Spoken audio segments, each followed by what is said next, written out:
আসসালামু আলাইকুম রহমতুল্লাহ। ওয়ালাইকুম আসসালাম রহমতুল্লাহ বরকাত। শেখ বাংলাদেশ থেকে বলছিলাম, রাজশাহী। আচ্ছা, শেখ, আমার বলেন। প্রশ্নটা হচ্ছে যে আমার এক দাদু, প্রতিবেশী তো, ওনার বড় একটা মেয়ে ছিল। উনি মারা গেছেন, ওনার ছেলে মেয়ে আছে। আর তারপরে ওনার ছেলে সন্তান ছিল, তিনিও কয়েকদিন আগে মারা গেছেন। অর্থাৎ ওনার দুইটা সন্তান, একটা ছেলে একটা মেয়ে, দুজনেই হুম, মারা গেছেন। কোনো সন্তান হুম, তার এখন যে বর্তমানে জীবিত নেই। শুধুমাত্র হুম। তাদের সন্তান সন্ততি অর্থাৎ নাতি নাতনি এখন জীবিত আছে, ছোট বাচ্চা তারা। এমন অবস্থায় তার সম্পত্তি কিভাবে বন্টন করা হবে, কে কিরকম ভাবে পাবে? সম্পত্তির ফারায়েজ কোন আলেমের কাছে গিয়ে ফারাইজ লিখে নেবেন। সংক্ষেপে আমি বলছি, যেই ব্যক্তি আগে মারা গেছে তারটা আগে ভাগ হবে। ওই মেয়ে যদি আগে মারা গিয়ে থাকে, যখন মারা যায় তার বাপ বেঁচে ছিল, মা বেঁচে ছিল, বাপ মাও পাবে। আর তার ছেলে মেয়ে ছিল, তারা পাবে। আর ছেলে মেয়েগুলো যে মারা গেছে, তখন তাদের ধন সম্পদ গুলি তাদের ভাগে আসার পরে তারপরে তাদের ছেলে মেয়েরা পাবে। এ মাসলাকে ফারাইজের কিতাব মোনাসাখা বলা হয়।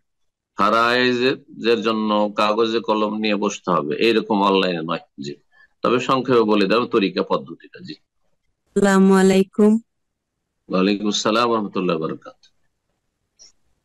আমি বাংলাদেশ থেকে বলছি। জি, বলেন, প্রশ্ন বলেন।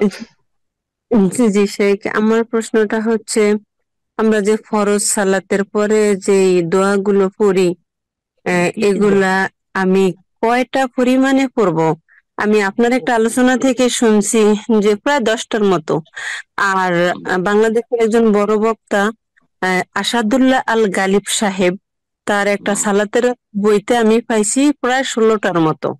তো জি, জি, জি। এখন আছে, জি, যতগুলি আছে সহি সহি যদি থাকে তো বলুন। কিছু জয়ীফ আছে তার মধ্যে, জয়ীফ গুলো বাদ দিয়ে দিবেন। জি, থাকলে এখন যত জি কি সাহেব, পারেন সবগুলি পড়তে পারলে আরো ভালো। জি। এখন আবার রাহে বেলাতে আবার অনেকগুলা, এখন আমি তো দ্বিধাদ্বন্দ্বে আছি যে আমি কি আসলে রাহে? কতটুকু, কি মানে রাহে কি? রাহে বেলায়েত একটা বই, ওই যে খন্দকার আব্দুল্লাহ জাহাঙ্গীর সাহেব লিখেছেন, জি, সেটা তো অনেক। তো দেখতে হবে, এখন আমি জানার নাই। এত বই থেকে জানার নাই। জয়ীফ জয়ীফ থাকতে পারে, হিসনুল মুসলিমে কিছু জয়ীফ দোয়া আছে, দুর্বল দোয়া আছে, তো ওতেও থাকতে পারে। কথা বোঝা গেছে? সকাল সন্ধ্যার জিকির, তারপরে সলাতের পর জিকিরে যদি কিছু দুর্বল থাকে, তো যদি কোনো কিতাবে বলা হয় যেগুলো দুর্বল, তাহলে সেগুলো বাদ দিতে হবে, না হলে পড়বে, সব পড়বে।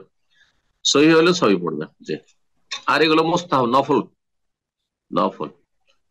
জি, সুন্নাত কাজ। জি।